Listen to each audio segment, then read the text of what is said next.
तो जैसे कि अपने लास्ट एपिसोड के अंदर देखा था कि मिस फेंग और जियान की जो फाइट होती है वो काफी खतरनाक मोड पे पहुंच जाती है, जहाँ पे जियान अपने 3 कलर के एंग्री बुद्धा लोटस से मिस फेंग की सारी हेकड़ी निकाल देता है। जिसके बाद जो मिस फेंग होती है वो खिसियानी बिल्ली की तरह जियान के ऊपर चपट्टे मारने लगती है और इसी बीच जियान की स्पेस रिंग को टच कर देती है और उन्हें पता चल जाता है कि जियान के पास है एंशिएंट फिनिक्स ब्लड, जिस वजह से जो मिस फेंग होती है वो और भी ज्यादा भड़क जाती है। तभी ये सब देख के जो फेंगजन जो होते हैं वो भी जियान के सपोर्ट में आ जाते हैं, मगर मिस फेंग नहीं मानती है और जियान का सिटी स्कैन करने लगती है अपनी एक स्पेशल फॉर्मेशन से। और यहीं से स्टार्टिंग होती है न्यू एपिसोड की, जहाँ पे मिस फेंग जियान को चेक कर रही होती है और अपने मन में बोलती है ऐसा कैसे हो सकता है, इसके पास तो कुछ भी नहीं है। तभी जियान भी बोलता है मिस फेंग क्या हुआ, आपको कुछ मिला? ये सुनती है जो मिस फेंग होती है वो काफी ज्यादा भड़क जाती है और बोलती है आखिर तुमने कहाँ छुपाया मेरे ब्लड को, जल्दी से बताओ। ये सुन के जियान कोई भी जवाब नहीं देता और एक स्माइल कर देता, मगर तभी फेंगजन जी बोलते हैं थैंक यू तुम्हारी बहुत हुई नौटंकी, अगर तुमने अभी के लिए इसे बंद नहीं किया तो फिर मैं भूल जाऊंगा कि तुम डीवन फ्लेक्स क्लैन से, और फिर उसके बाद तुम मुझे ब्लेम मत करना जो मैं तुम्हारे साथ करूंगा। ये सुन के जो मिस फेंग होती है उनकी बोलती बंद हो जाती है। वहीं पे जो जियान होता है एकदम मस्त स्टाइल में खड़ा रहता है, मगर तभी जो ली जुन होता है वो कुछ सोचता है और फिर बोलता है मिस फेंग क्यूनर, लगता है कि तुमसे इस मैटर में कुछ गड़बड़ हो गई है, इस वजह से आज के लिए ये मैटर को यहीं पे बंद करो। ये सुन के मिस फेंग को काफी तो गुस्सा तो आता है, मगर वो अपने गुस्से को पी जाती है और वहाँ से जाने लगती है और बोलती है अभी के लिए जियान ये मत सोचना है कि मैटर खत्म हो चुका है, और वहाँ से जाने लगती है। मगर तभी जियान बोलता है आप ऐसी पतली गली से यहाँ से नहीं निकल सकती हो, क्योंकि आप विंड लाइटिंग पॉइंट की चीफ हेड हो डिसेबलों के अंदर, इस वजह से मैं 100% श्योर हूँ कि आप अपनी बर्डों से ऐसे तो पीछे नहीं हटोगी। ये सुन के जो मिस फेंग होती है वो अपनी जगह पे रुक जाती है और गुस्से से आग बबूला होने लगती है, और जो बैठी हुई ऑडियंस होती है वो आपस में चुगलियां करना स्टार्ट कर देती है और बोलती है ओ इस लड़की ने अपनी गलती की माफी नहीं मांगी, ओ ये तो डिसेबल चीफ है विंड लाइटिंग पॉइंट की, ये फिर भी अपने बर्डों पे नहीं खड़ी है, ये तो बहुत गंदी लड़की है। ओ ये सुन के मिस फेंग को काफी गुस्सा आता है, मगर वो अपने गुस्से को पी जाती है और जियान से बोलती है आज यहाँ पे जो कुछ भी हो उसमें सारी की सारी गलती मेरी है, जो मैंने तुम्हें गलत समझ लिया, मगर जियान तुम काफी दयालु, इस वजह से मुझे तुम पे पूरा विश्वास है कि आप मुझे माफ कर दोगे। ये बोल के मिस फेंग वहाँ से चली जाती है। तभी जो फेंगजन जो होते हैं वो आगे आ जाते हैं और बोलते हैं तो जैसा कि इस फाइट का जो रिजल्ट है वो आ चुका है और आपने जैसा कि प्रॉमिस किया था उसके अकॉर्डिंग विंड लाइटिंग पॉइंट और जियान के बीच की जो दुश्मनी अब उसे खत्म कर देना चाहिए। ये सुन के जो लीजन से होता है वो भी थोड़ी देर सोचता और बोलता है कि जैसा कि जिन अब तुम जीत चुके हो और फेंगजन जी ने भी तुम्हारा सपोर्ट किया, इस वजह से मैं सब चीजों को साइड रखने के लिए तैयार हूँ, मगर तुम एक बात का ध्यान रखना, अगर फ्यूचर में 3000 लाइटिंग पॉइंट लीक हो जाती है तब तुम्हें मेरे हाथों से कोई भी नहीं बचा पाएगा, मैं पर्सनली तुम्हें मारूंगा। ये सुन के जैन बोलते कि आप बिल्कुल भी चिंता मत करो, क्योंकि मैं बात को बहुत ही अच्छे से जानता हूँ कि मैं अभी के लिए आपके सामने एक दूध पीता बच्चा हूँ और आप मुझे कभी भी चींटी की तरह मसल सकते हो। ये सुनकर जो फेंगजन जो होते हैं वो आगे आते और बोलते जैसा कि इस कंपटीशन को देखा जाए तो अभी के लिए मेरे हिसाब से जो विंड लाइटिंग पॉइंट है वो काफी अच्छा किया इसमें, इस वजह से मेरा मानना है अभी के लिए इस कंपटीशन को विनर है वो हमें इन्हें बनाना चाहिए। बाकी का आप दोनों का क्या ओपिनियन है इसके लिए? तो वो दोनों पॉइंट के लीडर भी इसके लिए मान जाते हैं। तो ये सब देखते फेंगजन जी बोलते हैं तो जैसा कि अभी ये कंपटीशन खत्म हो चुका है तो फिर मैं आप लोगों के आज के लिए यहाँ पे जितना भी आतंक हो उसके लिए मैं आप सभी से माफी मांगता हूँ। और फिर जियान से बोलते चलो यहाँ से चलते हैं, और ये बोलते वो अपनी दीदी को निकालते और जियान को लेके वहाँ से जाने लगते हैं। तो उनके पीछे मिस मू और लिंगयान भी चले जाते हैं। वहीं पे ली जुनजी उनको जाते हुए देखते बोलता है मिस फेंग से क्या तुमने सच में इस लड़की के पास सेंस किया था अपने एंशिएंट फिनिक्स ब्लड को? ये सुन के जो मिस फेंग होती है वो हमेशा हिला देती और बोलती मैं गलत नहीं हो सकती हूँ, मगर मुझे एक बात समझ में नहीं आ रही है, जब मैं उसे सर्च कर रही थी तब मैं उसे सर्च क्यों नहीं कर पाई? ये सुनने जो ली जुनजी होता है वो एक गहरी सांस लेता और कुछ सोचते हुए बोलता है मुझे लगता है कि तुम्हें अभी के लिए अपने फिनिक्स टाइप के लोगों को बता देना चाहिए इसके बारे में, क्योंकि उनको तो फॉलिंग स्टार पेवेंट भी नहीं रोक पाएगा, क्योंकि हेवनली डिवन फिनिक्स की जो पावर वो बहुत ही ज्यादा है, उसका सामना अभी के लिए फॉलिंग स्टार पेवेंट नहीं कर सकता है। ये सुन के जो मिस फेंग होती है वो हमेशा ला देती और फिर सीन कट होकर जियान के ऊपर आ जाता है, जो कि फेंगजन के पीछे पीछे जा रहा होता है, मगर तभी अचानक से जियान को बहुत ही तेज दर्द होने लगता है और उसकी हालत काफी खराब हो जाती है। ये देखते जो लिंगयान होता है वो झट से जियान के पास आता है और उसे पकड़ लेते हैं। फेंगजन भी रुक जाते हैं और जियान को देखते और बोलते हैं अभी के लिए काफी जख्मी है, और फिर आसपास की जगह को देखते और बोलते कि हमें एक अच्छी जगह ढूंढनी होगी जहाँ पर हमें इसे हील कर पाए। और फिर इसी के साथ सीन कट होकर एक पहाड़ के ऊपर आ जाता है जहाँ पे सभी लोग खड़े होते हैं और जियान क्रॉस लग कर बैठा हुआ होता है और उसने अभी के लिए अपनी ग्लेस फ्लेम को बाहर निकाल रखा होता है, मगर उसे अभी के लिए काफी तेज दर्द हो रहा होता है और वो सभी लोग बहुत ही ध्यान से जियान को देख रहे होते हैं। मगर तभी लिंगयान फेंगजन से बोलते कि अभी के लिए इसको हुआ क्या है, और वो कुछ जवाब देते उससे पहले जो जियान होता है वो अपने हाथों से डीमन फिनिक्स ब्लड को बाहर निकाल लेता है, जैसे अभी के लिए उसने ग्लेस फ्लेम से कवर कर रखा था। तभी उसके अंदर से काफी भयानक एनर्जी निकलती है। वहीं पे फेंगजन जी उसे पहचान जाते और बोलते हैं ये तो डीमन फिनिक्स ब्लड एसेंस है, जिसे देखकर अभी के लिए ऐसा लग रहा है कि इसने अभी के लिए छुपा के रखा था अपनी हेवनली फ्लेम के अंदर। वहीं पे जो मिस में होती है वो उस ब्लड की क्वालिटी को देखे हैरान हो जाती है और बोलती है ये तो एक बेस्ट क्वालिटी का डीमन फिनिक्स ब्लड है। अभी के लिए इस ब्लड की ब्लड लाइन को देखा जाए तो ये किसी डाउजूम लेवल के मैजिकल बीस्ट का ब्लड है। ये सुन फेंगजन जी बोलते हैं तो बहुत ही अच्छी बात हुई कि उन लोगों ने अभी के लिए इसे नहीं पकड़ पाया, वरना ये बात पता चल जाती डीमन फिनिक्स के ट्राइब के लोगों को कि उनका एक एंशिएंट डाउजूम लेवल के मैजिकल बीस्ट का एसेंस ब्लड अभी के लिए चोरी हो गया है, और उसे चुराने वाला ये है। वो एकदम से पागल हो जाते और इसके लिए बहुत ही बड़ी मुसीबत खड़ी हो जाती। और फिर उन दोनों की तरफ देखते और बोलते हैं एक बात का ध्यान रखना, ये बात कानो कान किसी को पता ना चले। तो इसके लिए वो दोनों ही मान जाते, मगर तभी लिंगयान बोलता है मुझे एक बात समझ में नहीं आ रही, जियान इसे बाहर क्यों नहीं निकाला, इतना पेन क्यों बर्दाश्त कर रहा है। ये सुनने जो फेंगजन जी होते हैं वो बताते कि अभी के लिए मैं गेस कर रहा हूँ तो अभी के लिए जो एंशिएंट ब्लड है वो जियान की बॉडी से मर्ज हो चुका है, क्योंकि क्योंकि जियान ने वहाँ पे बचने के लिए अपनी हेवनली फ्लेम की मदद से इसे अपनी बॉडी के अंदर छुपा लिया था और इस ट्रिक की मदद से जियान वहाँ तो अभी के लिए फिलहाल के लिए बच गया, मगर उसके हाई हेवनली फ्लेम के टेम्परेचर की वजह से वो जियान की पूरी बॉडी के अंदर फैल चुका है। इस वजह से अभी के लिए जियान को काफी ज्यादा प्रॉब्लम हो रही है उस ब्लड की एनर्जी को सप्रेस करने में, और ऐसा करना बिल्कुल भी उसके लिए आसान नहीं होगा। मगर तभी जियान बोलते कि मैं तुम्हें सप्रेस करके रहूंगा और मैं तुम्हें रिफाइन भी कर लूंगा, मगर उससे पहले मुझे तुम्हें क्लीन करना होगा, उसके लिए सारे ब्लड को एक जगह पे इकट्ठा करना पड़ेगा। और ये बोलती है एकदम सर्च वारंट जारी करवा देता है हेवनली फ्लेम की मदद से, जिस वजह से वो सारे ब्लड को एक जगह पे इकट्ठा कर देते और फिर जियान अपनी बॉडी के अंदर ही एक मैजिकल कढ़ाई को बनाता है और उसे रिफाइन करने लगता है। मगर ऐसा करना जियान के लिए बिल्कुल भी आसान नहीं होने वाला था, क्योंकि जो ब्लड था वो बहुत ही ज्यादा अग्रेसिव था। इस वजह से वो जियान के ऊपर ही हमला कर रहा था और जियान के डीएनए जलाने में लगा हुआ था। मगर जियान भी कोई कच्चा खिलाड़ी नहीं होता और अपनी हेवनली फ्लेम की पावर को और भी ज्यादा बढ़ा देता है और उसे रिफाइन करने लगता है। और जैसे ब्लड रिफाइन होता है तो उसमें से एनर्जी बाहर निकलने लगती है और जियान की पूरी बॉडी के अंदर फैलने लगती है। और जब जियान उस एनर्जी को देखता है वो काफी ज्यादा खुश हो जाता है और बोलता है अगर इस एनर्जी को मैं एब्जॉर्ब कर लेता हूँ तो जो मेरी स्ट्रेंथ है वो काफी ज्यादा फास्ट तरीके से बढ़ेगी, क्योंकि इसके अंदर जो एनर्जी वो बहुत ही ज्यादा है और बहुत ही पावरफुल है। तभी ब्लड के अंदर से काफी ज्यादा भयानक एनर्जी बाहर निकलने लगती है। जैसे देख के जियान बोलता है एनर्जी तो बहुत ही ज्यादा है, जिसे एब्जॉर्ब करते टाइम मैं अनस्टेबल भी हो सकता हूँ, लेकिन जो एनर्जी वो काफी ज्यादा कमाल की है। तभी फेंगजन जो बोलते कि अभी के लिए लड़का इस एनर्जी को एब्जॉर्ब करने की सोच रहा है, वो भी अकेले। तभी मिस बोलते कि एंशिएंट फिनिक्स ब्लड को एब्जॉर्ब करना बहुत ही ज्यादा मुश्किल है एक ह्यूमन बॉडी के लिए। मगर ये बात भी सच है, अगर इसे कोई एब्जॉर्ब कर लेता है तो इसके जो साइड इफेक्ट होंगे वो काफी ज्यादा कमाल के होंगे। मगर इसे एब्जॉर्ब नहीं कर पाता है तो इसकी जो बॉडी वो फट जाएगी और ये मारा जाएगा। ये सुनने के लेनर बोलते कि अभी के लिए ब्लड तो थोड़ा ही सा है, जिन इसे 2 मिनट में सफाचट कर जाएगा और अगर नहीं कर पाएगा तो हम लोग बाहर से उसकी मदद कर देंगे। ये सुनने के मिस में बोलते बिल्कुल भी नहीं, एसेंस ब्लड के अंदर बहुत ही ज्यादा एनर्जी है और जियान इसे एब्जॉर्ब नहीं कर पाता है। और तब हम लोग एक्सटर्नल पोर्ट की मदद से इस ब्लड को बाहर निकालने की कोशिश करते हैं तो जियान को काफी सीरियसली इंजरीज हो सकती है। ये सुन के लिंगन काफी ज्यादा डर जाता है, मगर तभी फेंगजन जो बोलते कि डरने की कोई बात नहीं है, अभी के लिए हमें जियान का इंतजार करना चाहिए और जरूरी जियान के पास कोई ऑप्शन होगा इन सभी चीजों से डील करने का, और अभी के लिए तुम बाहर जाओ और जाके रक्षा करो। ये सुनने की जो मिस होती है वहाँ से बाहर चली जाती है लिंगियन के साथ और अपने एक फॉर्मेशन से उस पहाड़ के ऊपर एक सील्ड को बना देती है जिससे कोई भी अंदर ना जा पाए। वहीं पे जियान अभी के लिए उस ब्लड को रिफाइन कर रहा होता है और उसकी जो एनर्जी थी वो अभी के लिए पूरी जियान की बॉडी के अंदर घूम रही होती है, जिस वजह से जो जियान का डीएनए था उसको भी नष्ट कर रही होती है। और ये जो प्रोसेस थी वो काफी ज्यादा पेनफुल थी। तभी जियान एक जोर की दौड़ लगाता है जिस वजह से वहाँ पे काफी ज्यादा वेव्स निकलती है। ये सब देख के फेंगजन जी बोलती है इसका क्या मतलब है, ये लड़का अभी के लिए इस एनर्जी को एब्जॉर्ब नहीं कर पा रहा है। वहीं पे जियान की जो हालत थी वो और भी ज्यादा खराब होने लगती है। अभी के लिए जियान उस एनर्जी को बिल्कुल भी एब्जॉर्ब नहीं कर पा रहा था। अब वो एंशिएंट फिनिक्स ब्लड की जो एनर्जी थी वो जियान के हाथों से बाहर निकल चुकी थी। इस वजह से जियान की पूरी बॉडी के अंदर क्रैक्स ही क्रैक्स आ जाती है, मगर जो एनर्जी थी वो अभी भी निकलना बंद नहीं हो रही थी। इस वजह से इतनी ज्यादा एनर्जी हो जाती है कि वो जियान के हर एक छेद से बाहर निकल रही थी और वो कौन कौन से छेद है उस पर ज्यादा नहीं जाएंगे। वहीं पे जो फेंगजन जी थे वो भी तैयार हो चुके थे और अपनी देखे को निकाल लेते और बोलते कि जियान अभी के लिए तुम्हें पता होना चाहिए था इसके अंदर कितना बड़ा रिस्क हो सकता है, लेकिन मेरे होते हुए मैं तुम्हें कुछ भी नहीं होने दूंगा। और जियान की मदद करने के लिए जाने लगते, मगर तभी अचानक से वो एकदम से हैरान हो जाते क्योंकि जियान के पीछे निकल आए थे उसके वोन विंग, जो कि अभी के लिए वो सारी एनर्जी को एब्जॉर्ब कर जाते, जो कि अभी के लिए जियान की बॉडी के छेद से बाहर निकल रही थी। वहीं पे फेंगजन जी भी उन वोन विंग्स को देख के काफी हैरान हो जाते। वहीं पे जो जियान की हालत थी अब वो धीरे धीरे सही होने लगती है और जो उसकी बॉडी पे अभी के लिए क्रैक्स आ गए थे वो भी धीरे धीरे गायब हो जाती है। मगर जो एनर्जी थी वो अभी भी इतनी ज्यादा हो चुकी थी वोन विंग्स के अंदर कि वो भी उसे कंट्रोल नहीं कर पा रहे होती है। अभी जियान एक जोर की दौड़ मारता है और उसकी वोन विंग्स में से निकलता है एक एनर्जी का ब्लड और जो मिस मू की शील्ड होती है वो ऐसे फट जाती है जैसे कोई पेपर और उस पे से जो एनर्जी बाहर निकलती है जिस वजह से वो दोनों काफी ज्यादा पीछे खिसकी हुई चली जाती है। और यहाँ पे जो जियान होता है वो धीरे धीरे करके फिर से नॉर्मल हो जाता है, उसकी एनर्जी भी काफी ज्यादा कम हो जाती है और बोलता है कि अच्छा हुआ जो मैंने वोन विंग को पहले रिफाइन कर लिया, वरना इस एनर्जी की वजह से आज मैं पटाखे की तरह फट जाता। वहीं पे फेंगजन जी भी नॉर्मल हो जाते और बोलते ये लड़का तो सच में एक मोस्टर है, क्योंकि याओचिन और मैं भी होते तो हम लोग भी D1 फ्लिक से पंगा लेने से पहले 100 बार सोचते। सच में जो तुम्हारा डेसावेल है वो बहुत ही ज्यादा ब्रेव है। वहीं पे जियान अपनी पूरी बॉडी को चेक करता और खड़ा हो जाता और बोलता कि सॉरी मुझे माफ कर देना, मैंने नहीं सोचा था कि इतना बड़ा रायता फैल जाएगा। जिसे उनके फेंगजन जी बोलते कोई दिक्कत वाली बात नहीं है, मगर अभी के लिए तुम मुझे ये बताओ क्या तुमने सच में एंशिएंट फिनिक्स ब्लड को पूरी तरीके से एब्सॉर्ब कर लिया? तो जियान हमेशा ही ला देता है। अभी फेंगजन जी बोलते कि तुम्हारे पास तो सोनिक वेव अटैक भी है जो कि ड्रैगन और फिनिक्स दोनों का है और इस तरीके का इस पूरी दुनिया कॉन्टिनेंट के अंदर मिलना ऑलमोस्ट नामुमकिन है। ये सच में काफी हैरानी की बात है, बिल्कुल भी मैंने नहीं सोचा था कि तुम्हारे पास इस तरीके की कोई चीज होगी। ये सुनकर जियान अपने मन में बोलता है जो मैंने हीनियन ड्रैगन पिल खाई थी उसकी मदद से मुझे ड्रैगन रॉड मिली थी, मगर ये जो फिनिक्स रॉड है वो शायद मुझे इस ब्लड एसेंस को एब्सॉर्ब करने की वजह से मिली है। तभी फेंगजन जी बोलते कि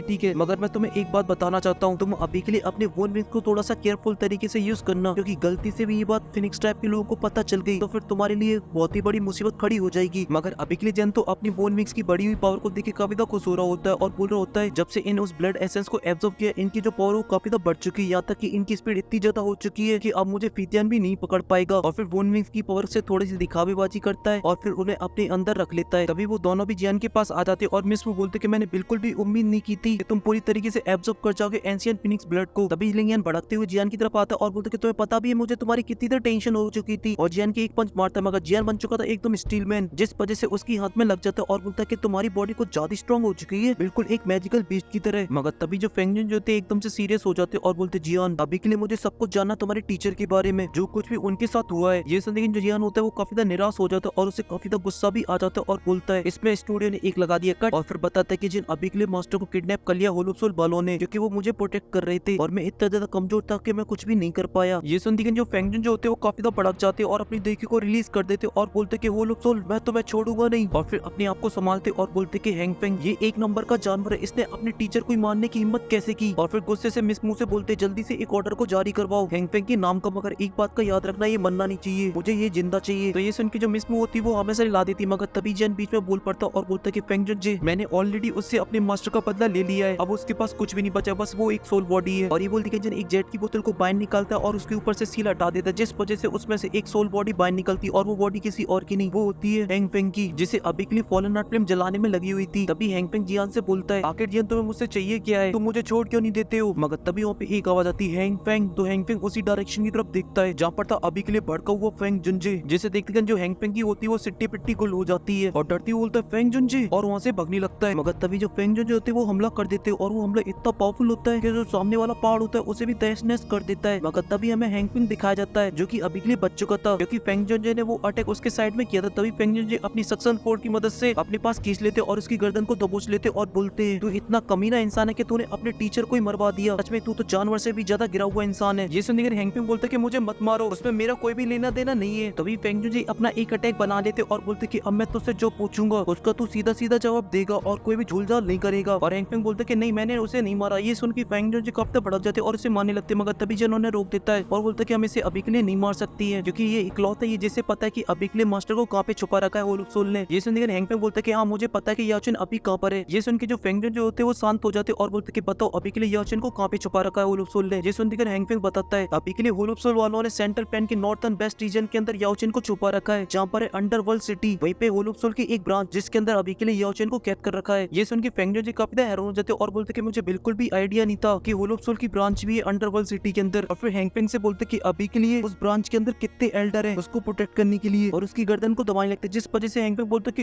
ये सुन फेंग जुनजे बोलते कि तुमने मुझे थोड़ा सा पागल वागल समझ रखा है क्या, जैसे कि मुझे आइडिया नहीं कि होलो सोल किस तरीके से काम करता है। होलो सोल की छोटी से छोटी ब्रांच के अंदर भी इतनी ज्यादा इंपॉर्टेंट सोल आएगी तो वहाँ पे कम से कम 2 एल्डर और एक डिप्टी हेड जरूर होगा वहाँ पर उसे प्रोटेक्ट करने के लिए। और जो याओचन की सोल है वो उनको काफी ज्यादा पसंद है, क्योंकि जो होलो सोल वाले उसकी एल्केमिस्ट स्किल को लेकर काफी ज्यादा इंप्रेस है। इस वजह से हरामी कुत्ते तो अपनी हरकतों से बाज नहीं आएगा और उस सोल को जियान के पास फेंक देते, तो जियान भी उस जेट की बोतल में रख लेता है। और फेंग जुनजे बोलते कि अभी के लिए इसे रख लो, शायद ये फ्यूचर में हमारे कुछ काम आ जाए। तो जियान भी उस जेट बोतल को अपनी स्पेस ट्रेन के अंदर रख लेता है। तभी जियान बोलते कि आप तो पहले से मास्टर यालो के साथ रहे हो, इस वजह से आपने पहले भी डील किया होगा होलो सोल के साथ, इस वजह से आपको तो पता हो कि उन्होंने मास्टर को क्यों कैद कर रखा है। ये सुन के फेंग जुनजे थोड़ी देर सोचते और बोलते कि अभी के लिए होलो सोल का एक बहुत ही बड़ा प्लान है जो कि पूरा कर सकता है एक एल्केमिस्ट, इस वजह से वो काफी सारे एल्केमिस्ट को कैद कर रही है। और इनकी नजर याओचन के ऊपर तब पड़ेगी जब मैं और याओचन इनके साथ फाइट किया करते थे, तब से इन लोगों की नजर थी याओचन के ऊपर। ये सुनते जो जियान होता है वो अपने मन में बोलता है कि इसका मतलब जो होलो सोल वाले हैं वो काफी लंबे टाइम से मास्टर यालो के ऊपर नजर रख रहे हैं और उन्हें पकड़ने की कोशिश कर रहे थे। तभी मिस बीच में बोल पड़ती और बोलती है क्या ये जियान की वही मास्टर है जो कि हमारे पॉलिस्टर पॉइंट के फाउंडर और मास्टर थे। ये सुन के जो जियान होता है वो काफी हैरान हो जाता है। तभी फेंग जुनजे बताते हैं मैंने और याओचन ने मिलकर ही इस पॉलिस्टर पॉइंट की नींव को रखा था, मगर अचानक से वो एक टाइम पे गायब हो गया। उसके बाद मैं इस क्लैन को संभाल रहा हूँ, मगर अभी के लिए जो लीडर की पोजीशन है वो आज भी खाली पड़ी है और वो उसके लिए है और मुझे 100% ट्रस्ट है कि वो वापस आएगा। मगर अभी के लिए हमें अपने सभी कदमों को धीरे धीरे करके आगे बढ़ाना होगा, क्योंकि ये गलती से भी न्यूज लीक हो जाती है तो फिर हमारे लेने के देने पड़ जाएंगे, क्योंकि वो याओचन की सोल को होलो सोल ले जाएंगे। उसके बाद हमारा उसको बचाना ऑलमोस्ट नामुमकिन है। ये सुनते जन एकदम से भावनाओं में बह जाता और बोलते क्यों ना हम अभी जाके उसके ऊपर हमला करते हैं, मगर फेंग जुनजे उसे रोक देते और बोलते कि नहीं अभी के लिए मुझे थोड़ा सा टाइम लेना पड़ेगा, क्योंकि मैं सबसे पहले एक बंदे को भेजूंगा वहाँ की इन्फॉर्मेशन लेने के लिए कि वहाँ पे कितने पावरफुल लोग हैं और याओचन अभी के लिए वहाँ पर है कि नहीं है। और जैसे ये बातें कंफर्म हो जाएगी सीधा जाके उसके ऊपर हमला कर देंगे और अभी के लिए तुम्हें ज्यादा टेंशन लेने की जरूरत नहीं है। वो अभी के लिए याओचन की सोल के साथ कुछ भी नहीं करेंगे, क्योंकि उन्हें अभी के लिए उसकी स्किल्स की जरूरत है जो कि ये एल्केमिस्ट स्किल। तभी जो लिंगियान होता है वो जियान को थोड़ी सी हिम्मत देता है। तभी फेंग जुनजे बोलते कि मैं सबसे पहले यहाँ से फॉलिंग स्टार पे जाऊंगा इस सभी चीजों की तैयारी करने के लिए। और छोटे लड़के तुम्हारे आगे के क्या प्लान है। ये सुनते कि जियान बोलते कि मैं यहाँ से पिल टावर जाऊंगा पिल गैदरिंग कंपटीशन के लिए। ये सुनते कि फेंग जुनजे बोलते पिल गैदरिंग कंपटीशन और फिर एक स्माइल करते और बोलते कि याओचन ने भी इस कंपटीशन के अंदर भाग लिया था और वो पिल गैदरिंग कंपटीशन का चैंपियन रहा था और तुम उसके डिसेबल हो, इस वजह से तुम्हारा फर्ज बनता है उसके नाम को आगे ले जाना। और ऐसा करते तो फिर तुम्हें एक मौका मिलेगा 3000 बर्निंग फ्लेम को लेने का। ये सुनते कि जियान बोलता कि आप आपने बिल्कुल सही बोला। इस सेंट्रल प्लान के अंदर बहुत ही सारे पावरफुल लोग हैं जो कि काफी खतरनाक है। इस वजह से अगर मुझे उनका सामना करना है और अपने टीचर को बचाना है तो उसके लिए मुझे 3000 बर्निंग फ्लेम को लेना होगा, वो भी जल्द से जल्द। तभी मैं सामना कर सकता हूँ 1000 लेवल की वॉरियर का। ये सुन के फेंग जन एक स्माइल कर देते और एक जेट का टोकन को बाहर निकालते और जियान को दे देते और बोलते हैं फ्यूचर में अगर तुम्हें कोई भी प्रॉब्लम आ जाती है जिसका तुम सामना नहीं कर पा रहे हो तो इस जेट के पीस को तोड़ देना, मैं तुरंत ही वहाँ पे हाजिर हो जाऊंगा। तो जियान भी तुरंत उसे रख लेता और फेंग जुनजे को थैंक यू बोलता है। तभी फेंग जुनजे उसके कंधे पे हाथ रखते और बोलते हैं ध्यान रखना अपना, क्योंकि याओचेन ने तुम्हें फ्लेम मंत्र दिया है जिससे पता चलता है याओचेन के लिए तुम्हारी क्या वैल्यू है। ये सुनने जो जियान होता है वो भावनाओं में बह जाता और बोलते कि टीचर मेरे लिए फादर की तरह थे और अगर टीचर नहीं होते तो मुझे डर था कि आज मैं जिंदा भी नहीं होता यहाँ पर। इस वजह से अगर मुझे टीचर को बचाने के लिए अपनी जान भी देनी पड़ी तो फिर मैं जान भी दे दूंगा, मगर मैं अपने टीचर को बचा के रहूंगा। ये सुन के फेंग जुनजे बोलते कि सच में याओचेन ने इस बार एक अच्छे पर्सन को चूज किया है और तुम भी चिंता मत करो, मैं जरूरी उसे ढूंढ लूंगा और साथ ही उन लोगों के साथ भी कांटेक्ट करूंगा जिन लोगों की मदद की थी याओचेन ने। ये सुन के जो जियान होता है वो फेंग जुनजे को थैंक यू बोलते हैं इन सभी हेल्पों के लिए। तभी फेंग जुनजे बोलते कि अब टाइम काफी कम बचा है, इस वजह से हम सभी को अपने अपने काम में लग जाना चाहिए। इस उनके जियान भी हमें से हिला देता है और फिर लिंगियान के साथ वहाँ से निकल जाता है। और फिर फेंग जुनजे होते वो आसमान की तरफ देखते और बोलते कि फाइनली मुझे तुम्हारे बारे में न्यूज मिल चुकी है, इस वजह से मैं किसी भी कीमत पे तुम्हें बचा के रहूंगा। और ये बोलते वो अपनी बेटियों को निकाल लेते और फिर मिस मू को लेके वहाँ से चले जाते और फिर सीन कट होकर जियान के ऊपर आ जाता जो अभी के लिए लिटिल पेई डॉक्टर और छोटे पैकेट के बारे में सोच रहा होता और बोल रहा होता है मैं उम्मीद करता हूँ कि तुम सही सलामत पिल टावर पहुंच चुकी होगी। अभी लिंगियन पूछता है कि अब हमारे क्या प्लान है। जेसन दिगन जन बोलते कि अब हम जा रहे हैं पिल टावर। जेसन दिगन बोलता है कि तुम्हें पता भी पिल टावर कहाँ पर है, वो है पिल सिटी के अंदर और पिल सिटी यहाँ से काफी दूर है, अगर हम वो मूल का यूज करते तो उससे भी 1 महीना लग जाएगा हमें। जेसन दिगन जन बोलते थे फिर देर किस बात की, चलो ना जल्दी से चलते हैं। और ये बोल के वो दोनों वहाँ से निकल जाते एक नए सफर के लिए और हमको लगता है कि एपिसोड खत्म, मगर तभी हमें दिखाई जाती है हमारी प्यारी दुलारी यूनर जो कि अभी के लिए गोरेलम के अंदर होती। तभी वहाँ पे लिंगजिंग आ जाते और यूनर को बताते हैं सेंट्रल प्लेन के अंदर एक बंदा अपीयर हुआ है जिसका नाम है जियान, जिसने रखा है एकदम फुल आतंक। ये सुनते ही यूनर काफी खुश हो जाती है और बोलती है जल्दी से ऑर्डर जारी करवाओ, प्रिंसेस जा रही है गोरेलम से। और इसी के साथ जो एपिसोड हो तो खत्म हो जाता है। मगर आप लोग मुझे ये बताइए अभी के लिए जो बैटल 7 का प्रीव्यू आया है जिसके अंदर हमारी जो क्वीन मेडुसा है वो टीचर बन चुकी है, क्या मुझे इसे एक्सप्लेन करना चाहिए क्या नहीं करना चाहिए? अगर करना चाहिए तो इस वीडियो पे करा दीजिए 10 की लाइक और 1 की कमेंट। फिलहाल के लिए इस वीडियो में सिर्फ इतना ही, मैं मिलता हूँ आपसे नेक्स्ट वीडियो में, तब तक के लिए आप सभी को बहुत सारा प्यार।